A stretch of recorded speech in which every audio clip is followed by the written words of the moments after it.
Alors, voici les tableaux de conversion des unités. On ajoute aujourd'hui la conversion des unités d'air. Je te réexplique d'abord les unités de longueur pour être certaine que tout est bien compris.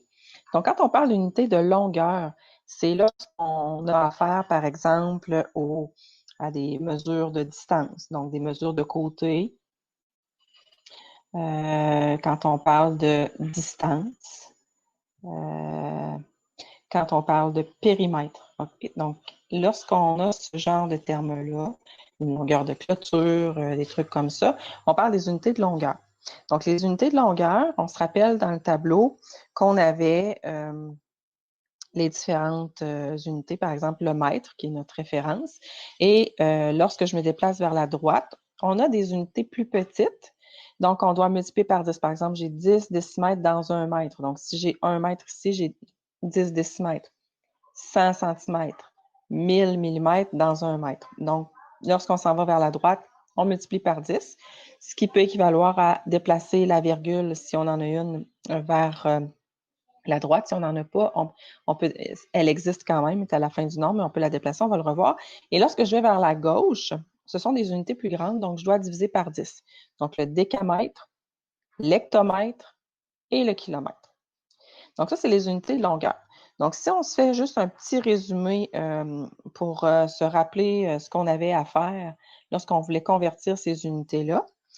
Donc, par exemple, je te donne, si j'ai 2,5 mètres et je veux changer ça en millimètres. Donc, les mètres sont ici. Je te rappelle que tu peux utiliser, on avait une feuille orange plastifiée pour les unités de longueur. Tu peux l'utiliser puis écrire dessus. Pour les unités d'air, tu peux te faire la même chose, la mettre à l'endos si tu l'imprimes à la maison et tu peux utiliser ton tableau pour écrire les nombres dedans. Donc, 2,5 mètres et je veux aller au millimètre. Donc, ça veut dire que je vais faire fois 10, fois 10, fois 10. Ce qui ne veut pas dire fois 30. Hein? Ça veut dire que je vais faire fois 1000. Donc, je déplace ma virgule 3 fois vers la droite. 1, 2, 3. J'ajoute 2 zéros. Donc, 2500 mm. Si tu l'avais placé dans le tableau à la place, mais je place le 2 mètres, virgule 5 ici. La virgule est là au départ. Mais après ça, je dois combler les espaces jusqu'au millimètre. Donc, la virgule, elle n'est plus là. Et ça fait 2500.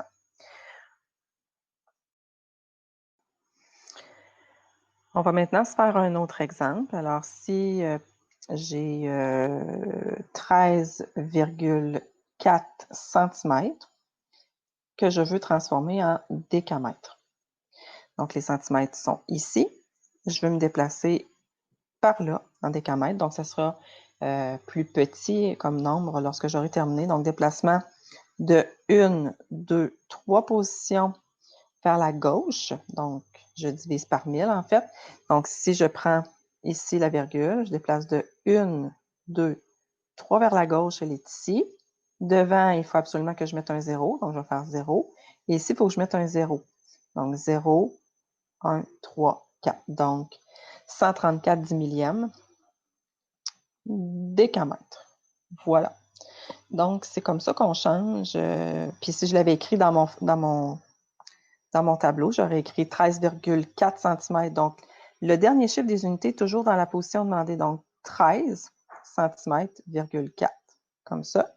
Et là, on ajoute jusqu'à temps qu'on soit rendu au décamètre. Donc, 0 décamètre, virgule, 0, 1, 3, 4. Maintenant, si on passe au tableau des unités d'air. Donc, les unités d'air, quand j'ai à calculer une aire, soit que je transforme mes unités toutes pareilles avant de faire le calcul, ou sinon, des fois, je vais avoir à trouver, j'ai des mesures en centimètres, je trouve l'air et je dois donner l'air en mètres carrés, par exemple. Donc, des fois, on a à changer des unités d'air. Si tu remarques le tableau des unités d'air, la différence avec celui des unités de longueur, donc, ça, des unités de longueur, on multipliait par 10 ou divisait par 10 par position. Donc, ce qui fait que dans notre tableau, on avait pour chaque position une colonne simple. Quand je passe aux unités d'air, c'est que pour chaque déplacement, je fais x100 maintenant.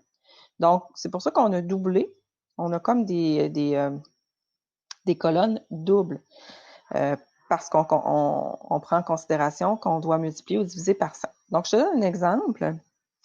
Si j'ai, bon, on va y aller simplement avec 3 mètres carrés. Donc, si j'ai 3 mètres carrés, 3 mètres carrés, les mètres sont ici. OK? Donc, le 3, je vais venir le placer là, dans ma deuxième colonne. OK? 3 mètres carrés, parce que ma virgule, elle vient juste ici. La virgule, elle tombe toujours sur une ligne là, pleine. Donc, 3 mètres carrés, et je dois transformer en, on a dit, excusez, en centimètres carrés. Mais là, je viendrais compléter, je viendrais ajouter, mais là, au lieu d'ajouter 1 0 par colonne, j'en ajoute 2. Et je me rends jusqu'à la fin. Donc, ça me donnerait 30 000 cm². Si je fais un déplacement de virgule, ben c'est parce que je fais fois 100. Donc, fois 100 une première fois, fois 100 une deuxième fois. Donc, 3 fois 100 fois 100, ben j'arrive aussi à 30 000. On va faire un autre exemple. Si j'ai 125,8 km carrés que je veux transformer en décamètres carrés. Donc, ce que j'ai ici, là, c'est une particularité parce que j'ai comme trop de chiffres pour mettre dans ma colonne des kilomètres. C'est pas très grave. Ce qu'on va faire, c'est qu'on va venir écrire vraiment le dernier chiffre des kilomètres, le 5, va être dans ma deuxième colonne. Puis là, je vais me mettre un 12 comme ça, là, 125. La virgule est là. Le 8 est ici.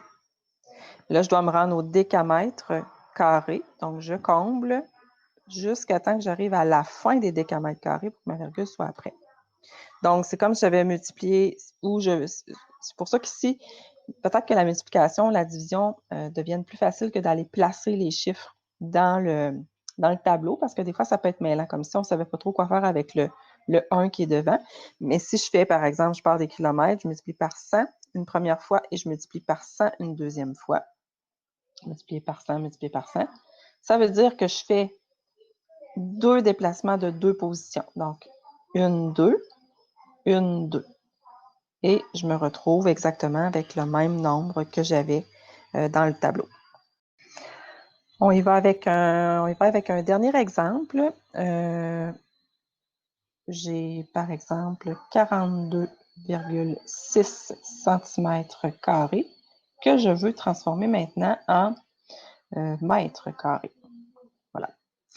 Donc, si je le place dans le tableau, le 2 des centimètres va aller dans la deuxième colonne des centimètres. Donc, comme ceci, 42,6.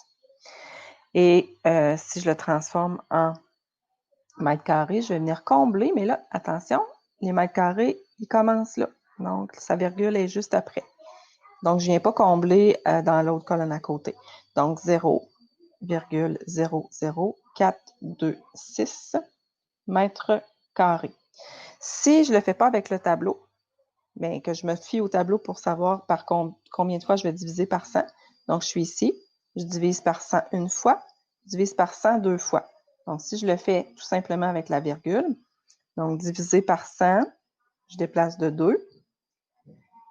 Et je divise par 100 encore, je déplace de 2. La virgule, elle est rendue ici, je l'écris et je vais venir ajouter un 0. Donc, j'arrive exactement au même résultat. Voilà.